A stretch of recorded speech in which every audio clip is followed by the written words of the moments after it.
Quería conversar sobre el Sefer Yoná y por qué la tradición escoge este pasaje como lectura del Haftará del servicio de Minjá de la tarde de Yom Kippur.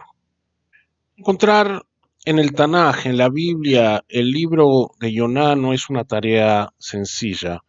Su ubicación no muy privilegiada es el quinto de los 12 profetas menores y su escasa extensión, solo 4 capítulos, 48 versículos en total, hacen que para el lector poco familiarizado con el texto pase casi desapercibido.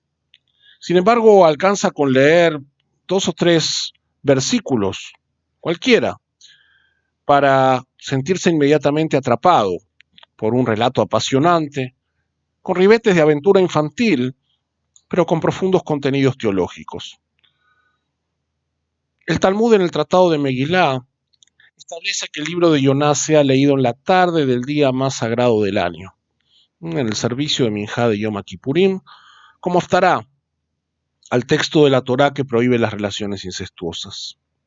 Es importante recordar que salvo el libro del profeta Obadía, que es el más corto de todo el Tanaj, un solo capítulo con 21 versículos, que se lee como haftará de Parashat Vaishlach, Yoná es el único libro que se lee completo como haftará. Y como veremos más adelante, este no es un detalle menor. Así que el relato del profeta Yoná, que por cierto nunca es llamado profeta a lo largo de la narración, cobra una trascendencia muy especial porque constituye la última lectura bíblica de los Aseret Yemei Teshuvah, de los 10 días de arrepentimiento que van de Rosh Hashanah hasta Yom Kippur.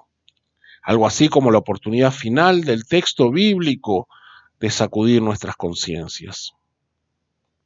Con su habitual tono punzante, Elie Wiesel, que fuera premio Nobel, en uno de sus libros que analiza personajes bíblicos consagra un capítulo a Yoná. Y allí afirma una cosa interesante, dice, abro comillas, su historia está presente en un momento principal, en Yom Kippur, pero recién en el servicio de Minjá, al atardecer, cuando todos están cansados, hambrientos y esperando el sublime canto de Neilá. Uno podría considerar a la historia de Yoná casi como algo circunstancial, como un relleno. Cierro comillas. Sin embargo, Elie Wiesel sabe que más allá de esa apariencia, existe algo verdaderamente significativo en el relato del profeta, que lo convierte en una invitación a la reflexión, tal como reconoce después cuando dice, su historia nos mueve a reflexionar más profundamente.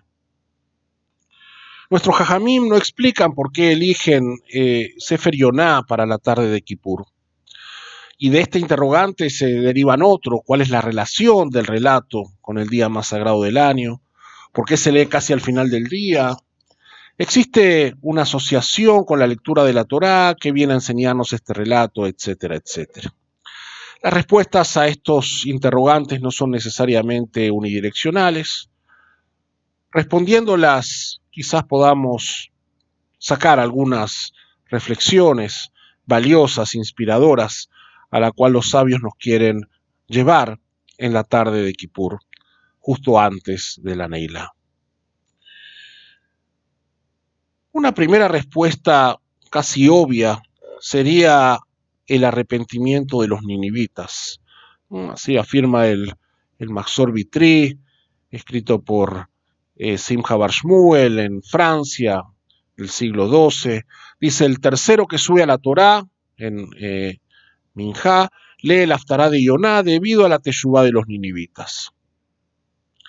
Así que, obviamente, esta teshuvá de los ninivitas, con el ayuno incluido, pareciera ser el verdadero ejemplo del arrepentimiento que debemos hacer, y eso dice la Mishnah y eso dice el Talmud de Babilonia. Significativamente, el Talmud de Jerusalén no está de acuerdo y dice que el ayuno de los ninivitas era, el arrepentimiento de los ninivitas, era falso. El Midrash en Pesicta de Rav Kahana nos trae otra respuesta sobre el ayuno de los ninivitas. Dice, dijo el pueblo de Israel ante el santo bendito sea, Señor del universo, si nosotros nos arrepentimos, ¿tú lo aceptarás? Él respondió, el arrepentimiento de los ninivitas acepté y el de ustedes no voy a aceptar. Pareciera ser entonces que el Midrash viene a recordarnos que si Dios aceptó el arrepentimiento de los habitantes de Nínive, cuánto más no va a aceptar el arrepentimiento del pueblo de Israel.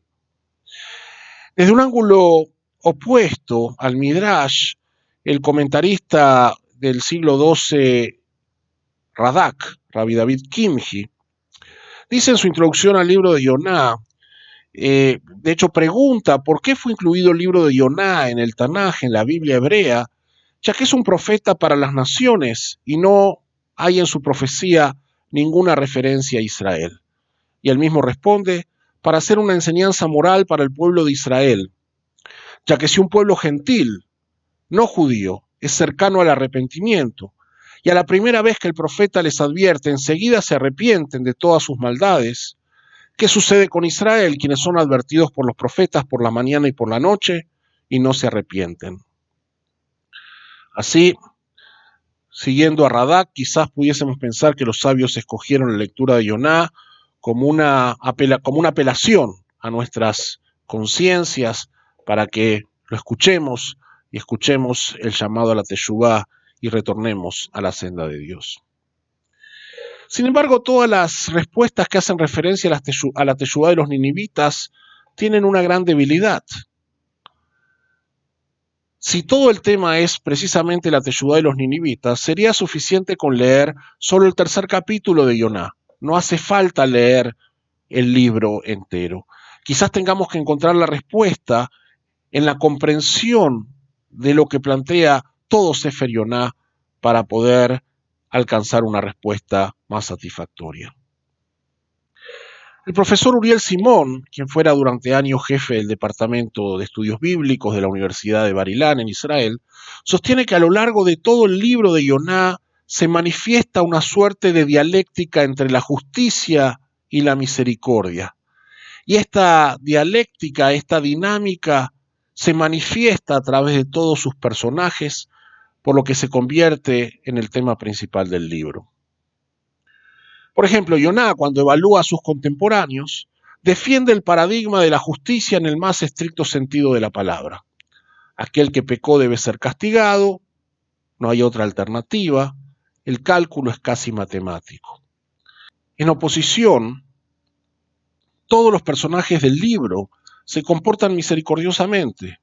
Los marineros se niegan a arrojar a Yoná al mar, el rey y los ninivitas, y por supuesto también Dios, quien actúa piadosamente aceptando el arrepentimiento de Nínive, haciendo gala de lo que proclamó por boca de su profeta Ezequiel.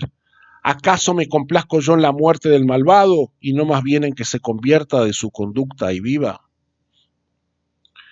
Siguiendo esta misma línea de razonamiento, el scholar Jeffrey Tigay afirma que el libro de Yoná viene a enfatizar las cualidades misericordiosas de Dios, dejando de lado los aspectos relacionados con la justicia y el castigo. Es de alguna manera lo mismo que hacen los textos de la plegaria en el Maxor, enfocarnos en la misericordia de Dios y no en su justicia. Según los cabalistas, ese momento del día en que el sol comienza a descender se denomina Eref, atardecer, y allí rige Midat Adin, el atributo de la justicia divina. Por eso, para contrarrestarlo, el patriarca Itzhak estableció el rezo de la tarde, Tefilat Minjá. Y en Yom Kippur, el día en el cual se emite nuestro veredicto, durante todo el día nos confesamos, reconocemos nuestros pecados, nos arrepentimos, pero sabemos que no es suficiente. Si dependiese solo de la justicia estricta, seríamos declarados culpables. Entonces, en el rezo de la tarde, justo antes de que esté por comenzar la Neilá, el rezo de conclusión, cuando las puertas del cielo comienzan a cerrarse, apelamos ya no a la justicia de Dios, sino a su gracia, para que nos conceda el perdón. Reconozco que los argumentos recientemente esgrimidos son bastante convincentes y contestan de alguna manera nuestras inquietudes. Pero creo que hay algo de comodidad en estas respuestas. Comodidad para nuestra conciencia, ya que transforma la lectura de Yoná en una especie de plegaria. En lugar de ingresar al espíritu de cada uno de nosotros, las palabras del libro cambian de dirección y se dirigen al cielo. En vez de desafiarnos, de interpelarnos, de movernos a la reflexión, parecen, como diría Elie Wiesel, casi un relleno. Por eso quiero invitarlos, quiero invitarlos a encontrar otra respuesta. Y esta está en palabras del sabio medieval Abu Dharam, que vivió en Sevilla en el siglo XIV. Dice que se lee Yoná en la tarde de Kipur para enseñar a todos los seres humanos que el hombre no puede escaparse de Dios si cometió transgresiones. No podemos escaparnos de Dios. El profeta trata de hacerlo físicamente. ¿Por qué? Muchas respuestas se han dado. El propio Yoná reconoce en el libro por qué se escapó. Pero quiero traerles la que propone el reconocido profesor de la Universidad Hebrea de Jerusalén, Eliezer Schweit, especialista en pensamiento judío, ganador del premio Israel. Schweit dice, existe algo que es la paradoja tragicómica del profeta. La paradoja tragicómica del profeta. ¿Qué decía la profecía de Yoná? Que Nínive va a ser destruida. Por lo tanto, si su misión se cumple, es decir, los ninivitas se arrepienten y la ciudad se salva, él queda como un mentiroso, como un profeta falso. Por el contrario, si su profecía se cumple con la destrucción de la ciudad y los malvados sufren su merecido castigo, él queda como un triunfador, como un profeta auténtico. Por eso Yoná se escapa, porque no quiere la teshuvá de los ninivitas. E incluso tras la historia del gran pez que se lo traga primero y lo vomita después, cuando acepta de mala gana la misión encomendada, sabe que dicha misión no debe ni puede triunfar. Y ese pensamiento es su gran transgresión. Ese pensamiento es su gran falta. Sin embargo, Yoná desde su propia concepción se justifica su razonamiento, su conciencia egoísta sostiene que la razón está de su parte.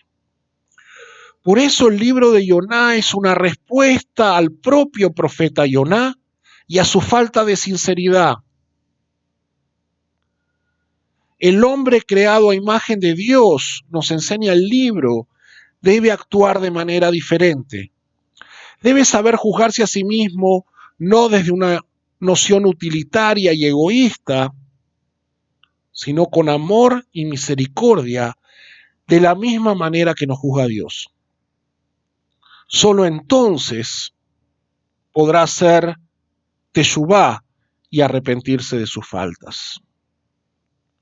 Y al igual que Yoná, también nosotros tendemos a escondernos de Dios y de nosotros mismos, bajo la comodidad de algunas buenas acciones y el justificativo de nuestras conciencias. Ayunamos, rezamos, pretendemos arrepentirnos, sabiendo, sin embargo, que en el fondo de nuestros corazones seguimos escondiéndonos de Dios y escondiéndonos de nosotros mismos, sin darnos cuenta que al estar escondidos, no solo se vuelve imposible acceder al verdadero arrepentimiento, sino que además cometemos una falta muy grave, la insinceridad, la falta de sinceridad hacia Dios y la falta de sinceridad hacia nosotros mismos. El autor del libro de Yoná pareciera querer aleccionar al propio profeta y nos da también un mensaje a nosotros, justo antes del final. Como dice Schweitz, esta es la moraleja del libro de Yoná en el servicio de Minjá. Una última advertencia antes de la Neilá, precisamente antes del último esfuerzo espiritual de Yom Kippur. Y yo agregaría las palabras del Maxor. Al Het Shehatanu lefaneja, por la transgresión que hemos cometido frente a ti por medio de la insinceridad.